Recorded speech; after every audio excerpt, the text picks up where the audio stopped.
Naquele tempo disse Jesus: com quem hei de comparar os homens desta geração? Com quem eles se parecem? São como crianças que se sentam nas praças, se dirigem aos colegas dizendo: tocamos flauta para vós e não dançastes, fizemos lamentações e não chorastes. Pois veio João Batista, que não comia pão nem bebia vinho, e vós dissestes: ele está com um demônio. Veio o Filho do Homem, que come e bebe, e vós dizeis: ele é um comilão e beberrão, amigo dos publicanos e dos pecadores. Mas a sabedoria foi justificada por todos os seus filhos. Palavra da salvação.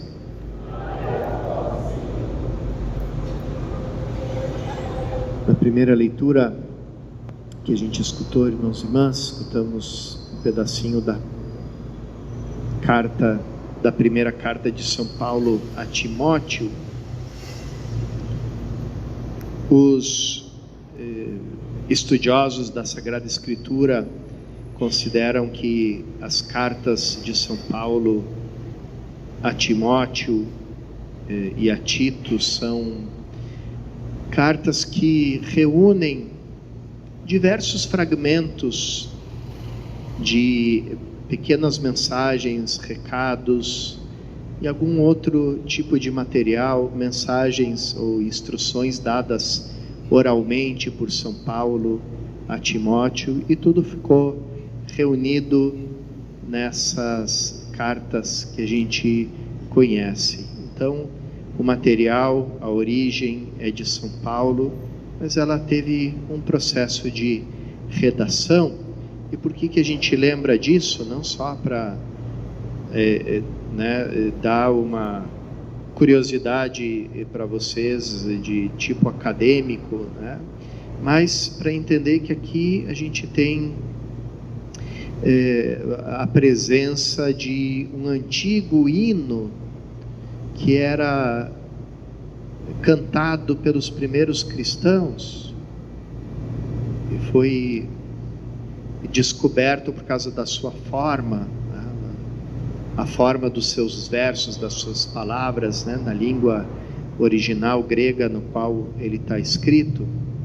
E São Paulo tinha esse costume de remeter aos primeiros cristãos nas suas cartas trechos de poemas, trechos de hinos que eram bem conhecidos deles. Um deles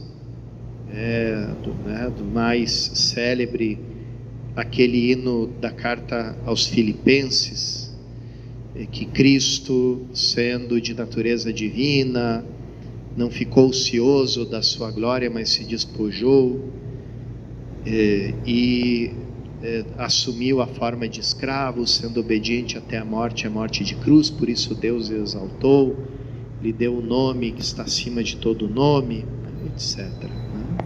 Então, aquilo também apresenta uma estrutura de hino, e de um hino que era cantado pelos primeiros cristãos. E é muito interessante, porque uma das primeiras fontes a respeito dos cristãos é uma carta de um governador da Ásia Menor, portanto toda aquela região, Síria, Palestina, etc., chamado Plínio o Jovem, porque era sobrinho de Plínio o Velho, que era um grande cientista, pesquisador, militar, que morreu em Pompeia, né, na erupção do Vesúvio. Então Plínio o Jovem escreve para o imperador dizendo: você mandou uma ordem dizendo que os cristãos devem ser presos, devem ser eliminados, e eu aqui tenho o caso de alguns cristãos, mas eu não vejo que eles façam mal para ninguém. A única coisa que eles têm de diferente é que de manhã, durante a manhã, eles se reúnem e cantam um canto dirigido a Cristo como a um Deus. E depois fazem uma outra reunião no fim da tarde. Então, esses hinos, esses cantos estavam presentes desde o começo da vida cristã, né? São Paulo mesmo diz: cantem, né? Cantos, hinos, cânticos espirituais. A forma própria do cristão se expressar é o canto, porque o canto é a maneira de se expressar de quem ama. Santo Agostinho: cantar é amantis est, né? Cantar é próprio de quem ama. Então, a pessoa que ama canta, e quem mais pode cantar do que o cristão, né? Que recebeu esse amor infinito derramado sobre ele, que é o Espírito Santo. Então, é recomendado o canto, e por isso a igreja tem tanto zelo com relação ao canto na liturgia, para que não entre esse outro canto que é próprio do mundo, que é todo feito de uma inquietação,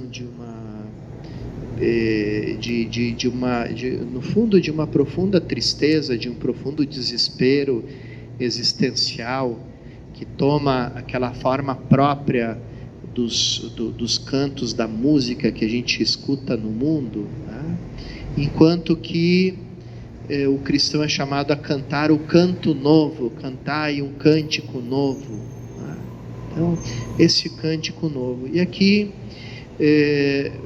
São Paulo coloca aqui esse bonito canto dos primeiros cristãos. Ele foi manifestado na carne, ele foi justificado no Espírito, ele foi contemplado pelos anjos, ele foi pregado às nações, ele foi acreditado no mundo, ele foi exaltado na glória. Então, um hino que fala de todo o mistério de Cristo, da sua encarnação, da sua paixão, da sua oferta e também da sua glória, e de como esse mistério ele é anunciado no mundo inteiro e é crido por todos. E essa leitura, que é a leitura da quarta-feira, ela vem bem a calhar e coincide com a memória de hoje, a memória do martírio de Santo André Quintegon e seus companheiros, primeiros mártires da Coreia, quando a Coreia foi evangelizada. Então, até lá, até no fim das nações, o Evangelho chegou, o anúncio de Cristo morto e ressuscitado chegou. E certamente esses mártires conheciam esse canto e se viam nele, porque justamente esse canto fala de que Cristo foi pregado às nações, acreditado no mundo inteiro e exaltado na glória. E eles eram testemunhas de primeira mão de tudo isso, e também protagonistas dessa exaltação de Cristo, porque o mártir é aquele que dá a maior glória, né? Porque é aquele que se torna o discípulo perfeito, porque ele entrega a sua vida por Cristo, como Cristo entregou a sua vida por nós. Então, é o discípulo perfeito.